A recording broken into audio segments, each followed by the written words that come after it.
ادا ہو سکے گی اور اللہ تبارک و تعالیٰ کی توحید صحیح معنوں میں دنیا میں قائم ہو سکے گی اور یہ عقیدہ سچا بن سکے گا۔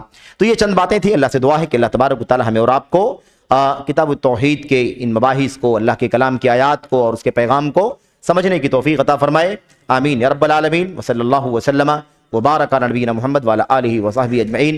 السلام علیکم ورحمۃ اللہ وبرکاتہ۔